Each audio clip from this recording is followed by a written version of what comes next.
Temukan penonton setia channel YouTube kalian supaya channel YouTube kalian besar, karena penonton setia adalah kunci keberhasilan dari channel YouTube kalian. Jangan skip videonya sampai selesai. Kita bahas di video ini. Kotaro Creative. Hai everybody, selamat datang di Kotaro Kreatif dan masih bareng sama saya Wawan Kotaro. Dan di video kali ini kita bakal bahas bagaimana caranya menemukan penonton setia kalian. Karena yang namanya penonton setia itu adalah kunci keberhasilan dari channel YouTube kalian. Sebelumnya jangan lupa untuk subscribe dan juga nyalakan loncengnya supaya kalian tidak jadi hanya sekedar YouTuber abal-abal, tapi kalian harus jadi YouTubepreneur. Oke, kita mulai. Seperti yang kita bahas di video kita sebelumnya, yang di atas ini. Jadi masalah ketemu dengan solusi sama dengan subscribe. Jadi kunci keberhasilan dari channel YouTube adalah bagaimana caranya bisa mengetahui masalah dari penonton dan masalah-masalah kehidupannya. Dan kalian harus tahu, harus riset, dan kalian membuat konten yang konten itu berupa solusi untuk mereka. Dan akhirnya secara otomatis mereka akan subscribe channel YouTube kalian. Dan ketika mereka subscribe, mereka ini adalah calon penonton setia kalian.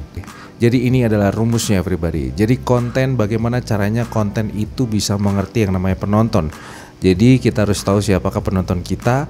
Dan untuk mengetahui siapakah penonton dari channel YouTube kalian, kalian bisa lihat dari konten kalian. Seperti yang saya bilang biasanya, bahwasanya ketika kalian pengen membangun channel YouTube, ketika pengen channel YouTube kalian besar, itu kalian harus mengerti siapa kira-kira penonton kalian.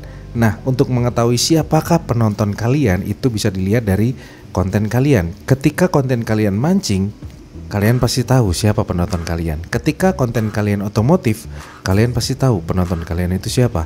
Ketika konten kalian konten masak, kalian pasti tahu siapa penonton konten masak-masak. Setelah mengetahui siapakah penontonnya, dari sini kalian harus menemukan apa kira-kira masalah-masalah yang terjadi di kehidupan sehari-hari dari penonton yang relevan dengan konten kalian. Bingung kan? Setelah ini kita bahas. Kemudian setelah kalian menemukan masalah yang dialami oleh penonton, nah dari sini kalian harus memberikan sebuah solusi. Nah solusi ini berupa apa? Berupa konten kalian. Teori kelamaan. Oke, kita langsung kasih contoh yang real dan masuk akal. Jadi contoh misalnya konten kalian konten mancing. Nah dari sini kalian tentukan kira-kira penonton kalian siapa. Jadi mancing itu kan ada tahapannya pasti ya. Saya juga nggak tahu mancing itu seperti apa. Yang punya konten mancing silakan komen di bawah.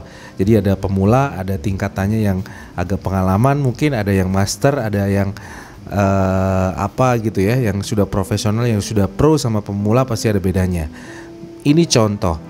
Ketika kalian membuat konten mancing, nah ternyata kalian menemukan ide bahwasanya penonton kalian adalah pemula. Karena mungkin untuk meringankan beban kalian dalam konsep untuk konten ya. Kemudian setelah kalian tahu penonton kalian adalah pemula untuk pemancing pemula, nah pasti pemancing pemula ini punya yang namanya masalah-masalah dalam hal hobinya ini. Nah, pemula pasti yang dialami adalah mungkin tidak tahu dengan yang namanya peralatan pancing, teman-teman. Nah, ini adalah masalah yang dialami oleh penonton kalian, yaitu pemula untuk pemancing ya. Nah, mereka nggak tahu dan mereka pasti pengen tahu di mana ada masalah, di situ harus ada yang namanya solusi. Nah, dari sini kalian harus menghadirkan konten-konten yang berbau edukasi peralatan pancing supaya penonton kalian setelah nonton itu mendapatkan sesuatu untuk pengetahuan dirinya dalam hal mancing, teman-teman.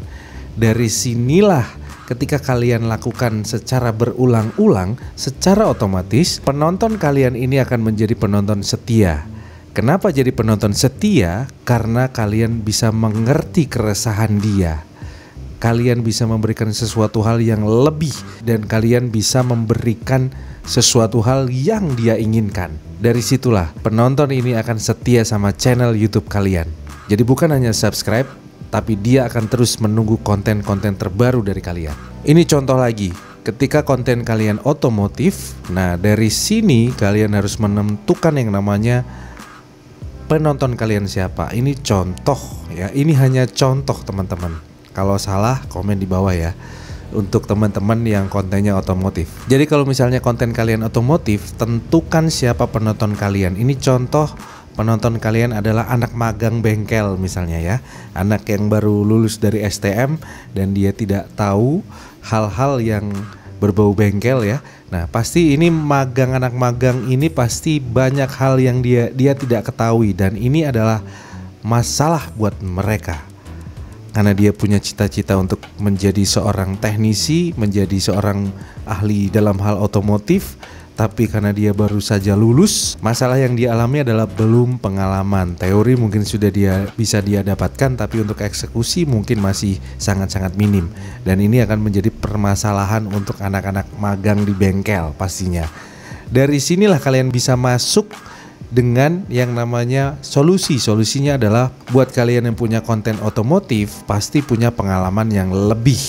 Karena kalau tidak punya pengalaman mungkin tidak akan berani untuk bikin konten otomotif. Nah, dari sini masuklah ke dalam permasalahan penonton kalian, yaitu anak magang bengkel, dan akhirnya kalian memberikan sebuah solusi untuk mereka. Setelah mereka mendapatkan solusi dari konten-konten kalian, dari sinilah muncul yang namanya kesan. Diawali dengan terpikat dengan konten kalian, kemudian dari sinilah mereka subscribe. Nah, sudah terikat dengan konten kalian karena apa yang ada di dalam alam bawah sadar dia adalah konten kalian adalah bukan hanya sekedar konten, tapi konten video kalian adalah sebuah solusi untuk kehidupan si penonton ini. Dan akhirnya dia subscribe. Kenapa dia subscribe? Karena dia sangat membutuhkan konten-konten kalian. Karena hanya konten kalian yang bisa merubah hidupnya. Itu menurut penonton kalian. Itu yang ditangkap oleh alam bawah sadar dari penonton kalian. Dari sinilah ada ikatan emosional antara penonton dan content creator. Dari ikatan emosional ini akan muncul yang namanya penonton setia.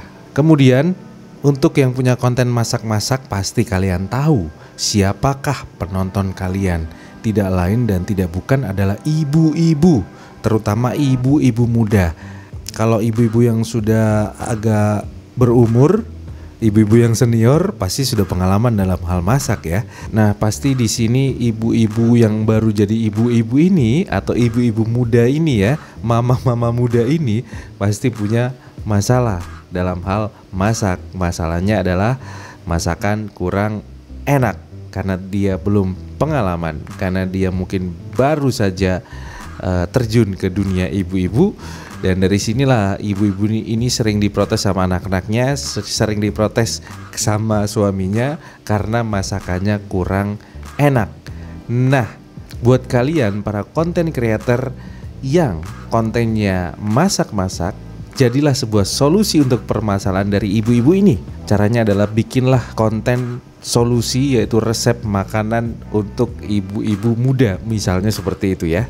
Nah, dari sini teman-teman bisa tahu bagaimana caranya membangun channel YouTube dengan menemukan penonton setia kalian, dengan diawali step-stepnya menemukan masalah mereka apa dalam kehidupannya, kemudian jadikan yang namanya konten kalian sebuah solusi untuk kehidupan mereka.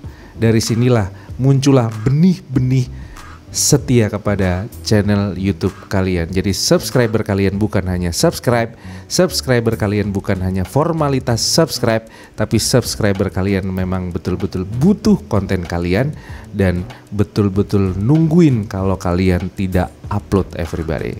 Dan yang terakhir, jangan lupakan hal ini. Buatlah konten yang bisa merubah hidup orang lain jadi lebih baik jika kalian ingin perubahan besar pada hidup kalian. Tidak ada YouTuber yang gagal, yang ada adalah YouTuber berhenti upload. Jangan lupa belajar karena hidup untuk belajar. Thank you very much for watching. I'm Wawan Kotaro signing out. Bye.